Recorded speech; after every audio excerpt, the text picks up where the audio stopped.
नमस्कार साथियों, सुदृष्टि पीसेस के आधिकारिक यूट्यूब चैनल पर आप सभी का हार्दिक स्वागत है। साथियों, आज के इस वीडियो में हम इंडियन पॉलिटी या भारतीय राज्य व्यवस्था का एक बहुत ही महत्वपूर्ण टॉपिक डिस्कस करेंगे, जिसे हम राज्य के नीति निर्देशक सिद्धांतों के नाम से जानते हैं, या आप इनको DPSPs भी कह सकते हैं, directive principles of state policies. ठीक है, तो ये आपके संविधान का जो भाग 4 है हमारा, वहाँ पर इससे संबंधित प्रावधान प्रदत्त हैं संविधान के द्वारा। यहाँ पर मित्रों जो DPSP है, आपको ध्यान रखना है कि जो फंडामेंटल राइट है वो हमारा पार्ट 3 है, जो कि 12 से 35 तक के जो प्रावधान है आर्टिकल अनुच्छेद 12 से 35 तक के प्रावधान हमारे पार्ट 3 में या भाग 3 में मौलिक अधिकारों के अंतर्गत आते हैं, और अनुच्छेद 36 से लेकर के जो 51 तक के प्रावधान है वो हमारे DPSPs में आते हैं, जो कि भाग 4 में प्रदत्त हैं। यहाँ पर मित्रों जो आपकी आगामी परीक्षाएं हैं, जैसे कि उत्तर प्रदेश पीसीएस की प्रारंभिक परीक्षा हो गई, या फिर RO की जो प्रारंभिक परीक्षा होनी है, उत्तर पीसीएस की प्रारंभिक परीक्षा आप कह सकते हैं 22 दिसंबर को प्रस्तावित है। तो उसके संदर्भ में आप देखेंगे बहुत सारे प्रश्न इस टॉपिक से डायरेक्ट पूछे जाते हैं। तो यहाँ पर मित्रों आज के इस वीडियो में हम टू द पॉइंट बात करेंगे, जो प्रश्न एग्जाम में पूछे आते हैं, है ना, उन्हीं को यहाँ पर डिस्कस करेंगे। तो चलिए शुरू करते हैं।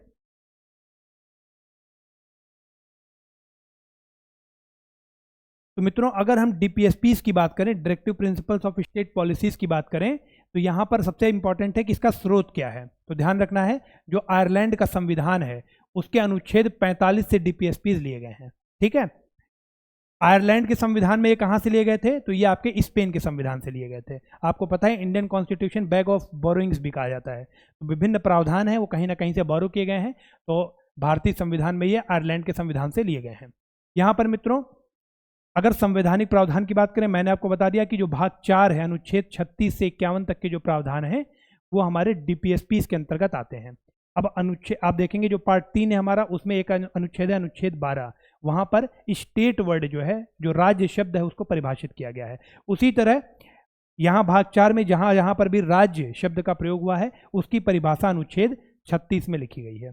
ठीक है, इसके बाद मित्रों अगर अनुच्छेद 37 की बात करें तो इन DPSPs का इंप्लीमेंटेशन किस तरह करना है विधि और कानून को बनाते समय, उसकी बात की गई है। नीति निर्देशक सिद्धांतों का जो अनुप्रयोग है उसकी बात अनुच्छेद 37 करता है। ठीक है, तो ये स्टेटमेंट बेस्ड जो क्वेश्चन बन सकता है यहाँ पर आपका, जो कथन कारण वाला क्वेश्चन है।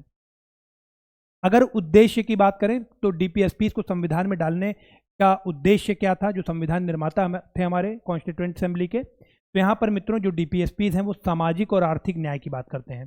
ध्यान देना है आपको, ये सामाजिक और आर्थिक न्याय की बात करते हैं, सोशल एंड इकोनॉमिक जस्टिस की बात करते हैं। आप देखेंगे एक अनुच्छेद है हमारा आर्टिकल 38, तो वहाँ पर social, economic and political justice की बात की गई है। ठीक है, लेकिन मेन जोर जो है DPSPs का वो सामाजिक और आर्थिक न्याय की बात करता है। इसके बाद मित्रों जो DPSPs हैं, अगर आपसे पूछा जाए कि भारतीय संविधान के किस भाग में हमें कल्याणकारी राज्य की जो परिकल्पना है वो सीधे दिखाई पड़ती है, तो वो आपका DPSP है, भाग 4 है।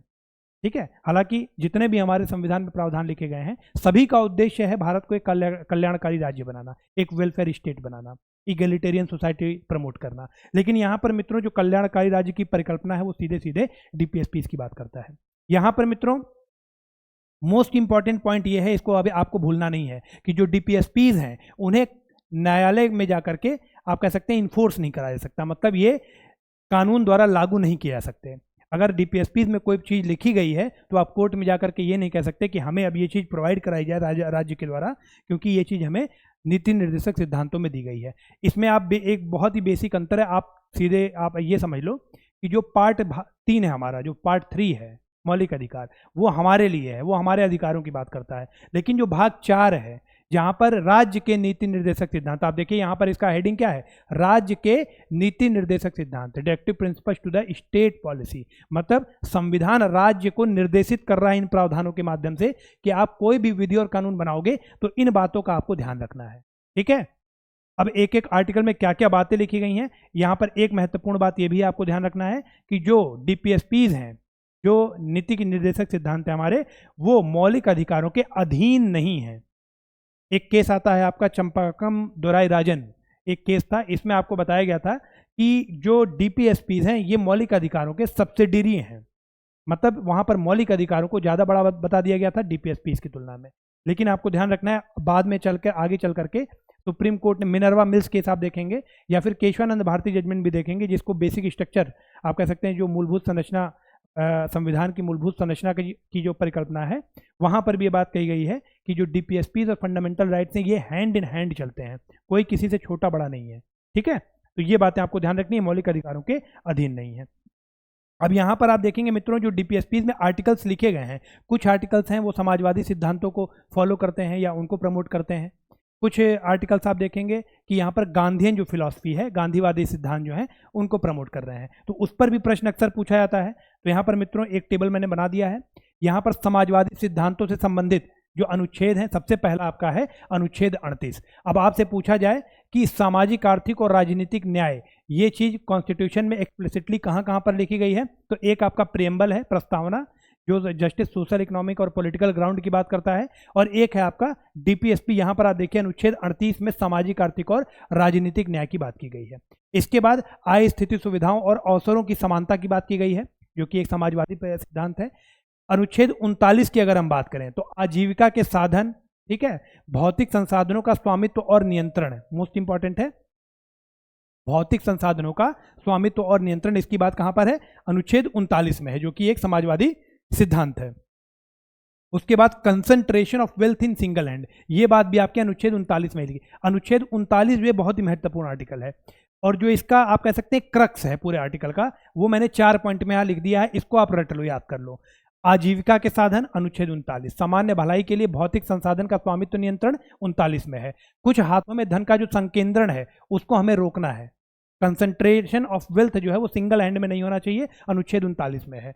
समान काम के लिए मोस्ट इंपॉर्टेंट है equal pay for equal work, equal pay for equal work in between main and women, पुरुष और महिलाओं में जो वेतन है उसकी समानता होनी चाहिए। अगर एक ही काम पुरुष कर रहा है, एक ही काम महिला कर रही है, तो दोनों को समान वेतन मिलना चाहिए। ये बात हमें कौन बताता है, अनुच्छेद 39 बताता है। इसके बाद मित्रों अगर अनुच्छेद 41 की बात करें तो ये भी आपका समाजवादी सिद्धांत के अंतर्गत ही आता है।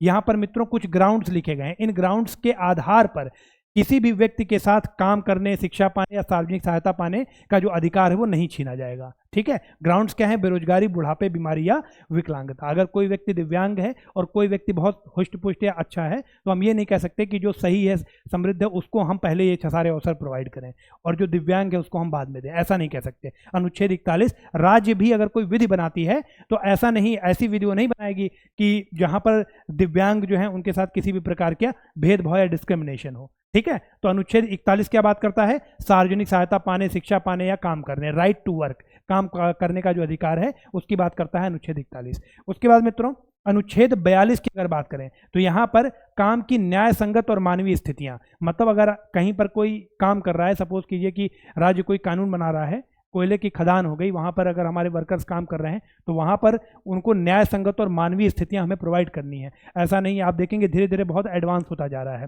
ना। अभी मेघालय का एक बहुत ही इशू वायरल हुआ था, आप देखेंगे 2023 में, 22-23 में, तो वहां पर जो रैट होल माइनिंग है, रैट होल माइनिंग को लेकर के बहुत विवादित मुद्दा बना था ये, है ना। खैर उस पर, ये ज्योग्राफी का विषय है, उस पर हम बाद में डिस्कस करेंगे। तो कहीं पर कोई भी काम हो रहा है तो हमें लोगों को न्याय संगत और मानवीय स्थितियां देनी है ना। उसके बाद जो मोस्ट इंपॉर्टेंट है अनुच्छेद 42 का, वो बात करता है मैटरनिटी रिलीफ की।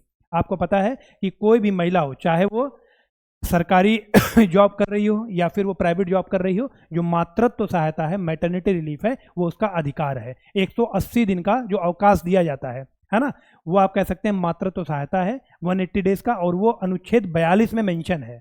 आर्टिकल 42 में समाजवादी सिद्धांत के अंतर्गत आप कह सकते हैं संविधान हमें प्रदत्त करता है। अनुच्छेद 43 की अगर बात करें मित्रों तो यहां पर श्रमिकों का जो सभ्य जीवन स्तर है उसकी बात की गई है। ठीक है, श्रमिकों के सभ्य जीवन स्तर की बात की गई है।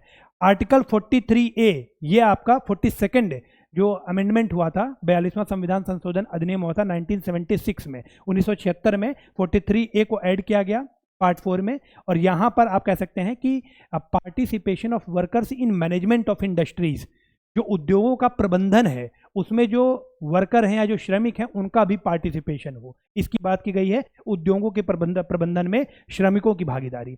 उसके बाद मित्रों अगर अनुच्छेद 47 की बात करें तो यहाँ पर आप देखेंगे स्टैंडर्ड ऑफ लिविंग की बात की गई है, हेल्थ की, पब्लिक हेल्थ की बात की गई है, ये सब कीवर्ड हैं, है ना। न्यूट्रिशन लेवल की बात की गई है। आपसे पूछा जाए कि न्यूट्रिशन लेवल या पोषण के स्तर की बात संविधान के किस अनुच्छेद में है, तो अनुच्छेद 47 है, जो कि एक समाजवादी सिद्धांत है। जीवन स्तर की बात की गई है, स्टैंडर्ड ऑफ लाइफ की, सामाजिक स्वास्थ्य या पब्लिक हेल्थ की बात की गई है। ठीक है, आगे बढ़ते हैं मित्रों। इसके बाद हमारा आ जाता है गांधीवादी सिद्धांत। आप देखेंगे यहां पर आपका आर्टिकल 40 है, 43 है, 43B है, 46, 47 और 48। तो ये तो बहुत आसान है, 46, 47, 48 आप याद कर लो। गांधीवादी में आर्टिकल 40 आपको पता ही होगा, ऑर्गेनाइजेशन ऑफ विलेज पंचायत, जो पंचायती राज व्यवस्था है हमारे यहाँ, जो आप कह सकते हैं स्वशासन की व्यवस्था है, ग्राम पंचायतों के संगठन की बात करता है, अनुच्छेद 40। उसके बाद अनुच्छेद 43 की अगर बात करें तो आप देखेंगे यहाँ पर कुटीर उद्योगों को बढ़ावा देने की बात की गई है। तो ये गांधीवादी सिद्धांत में आते हैं सारे, कि अनुच्छेद 43 में जो कॉटेज इंडस्ट्री है, जो कुटीर उद्योग हैं, उनको हमें बढ़ावा देना है। इसके बाद अनुच्छेद 43B जो है, ये आप देखेंगे सहकारी समितियां या कोऑपरेटिव सोसाइटीज की बात करता है। जल्दी से कमेंट बॉक्स में कमेंट कर दें कि कोऑपरेटिव सोसाइटीज जो हैं वो किस संशोधन अधिनियम के द्वारा भारत के संविधान में लाई गई हैं। कोऑपरेटिव सोसाइटीज जो वर्ल्ड है, ये किस संशोधन अधिनियम के द्वारा भारत के संविधान में जोड़ा गया है। जल्दी से कमेंट बॉक्स में कमेंट करें। अनुच्छेद 43B जो है, ध्यान रखिएगा, ये सहकारी समितियों की बात करता है, कोऑपरेटिव सोसाइटी की। उसके बाद 46, 47, 48 में आप देख लें, 46 में जो कमजोर वर्ग हैं, SC ST या जो अन्य कमजोर वर्ग हैं, उनके शैक्षिक और आर्थिक हित की बात करता है अनुच्छेद 46। ठीक है, मतलब एजुकेशनल और इकोनॉमिक आप कह सकते हैं बेनिफिट की बात करता है। आर्टिकल 47 जो है, यहां पर आप देखेंगे सार्वजनिक स्वास्थ्य सुधार, या फिर आप कह सकते हैं जो मादक पेय पदार्थ होते हैं, जो ड्रग्स होते हैं, उनके कंजम्पशन को रोकता है। ठीक है, मतलब अगर कोई लीथल ड्रग है, अगर कोई आप लेमैन लैंग्वेज में कह लें, कोई नशे का अगर पदार्थ है, तो उसके कंजम्पशन को रोकने की बात कौन करता है? अनुच्छेद 47, आर्टिकल 47। ठीक है, जो गाय बछड़े और जो दुधारू या अन्य जो मवेशी हैं, ठीक है, उनके नस्लों को बढ़ाना, उनको संरक्षित करने की बात करता है आर्टिकल 48। तो 46, 47, 48 आपको याद हो गया, गांधीवादी सिद्धांत में है। 46 में कमजोर वर्ग, SC ST अन्य वर्गों के शैक्षणिक और आर्थिक हित की बात कर रहा है। आर्टिकल 47 जो है सार्वजनिक स्वास्थ्य सुधार की बात कर रहा है, मतलब हेल्थ की बात की गई है। ठीक है, स्वास्थ्य की बात की गई है। तो यहाँ पर तुरंत आप याद कर लो कि जो मादक पेय पदार्थ हैं उनको भी, उनके कंजम्पशन को रोकता है, साथ ही साथ जो ड्रग्स हैं उनके कंजम्पशन को रोकता है। उसके बाद आर्टिकल 48 जो है गाय बछड़ा या जो अन्य दुधारू पशु हैं, मवेशी हैं, उनको संरक्षित करने की बात करता है और उनके नस्लों में सुधार करने की बात करता है। तो ये हमारे गांधीवादी प्रिंसिपल्स थे। इसके बाद मित्रों यहाँ से अब एक एक आर्टिकल महत्वपूर्ण है, कुछ भी आपसे परीक्षा में पूछा सकता है। इसके बाद मित्रों अगर अमेंडमेंट्स की बात करें तो अमेंडमेंट्स देख लेते हैं, किस किस अमेंडमेंट से क्या क्या हुआ है। ठीक है, तो यहाँ पर आप देखें वो ज़्यादा बेहतर है। तो मित्रों कुल मिला के 4 अमेंडमेंट है। अगर DPSPs की हम बात करेंगे तो यहाँ पे 4 अमेंडमेंट है। एक है आपका 42वां, एक है 44वां, एक है 86वां और एक है 97th।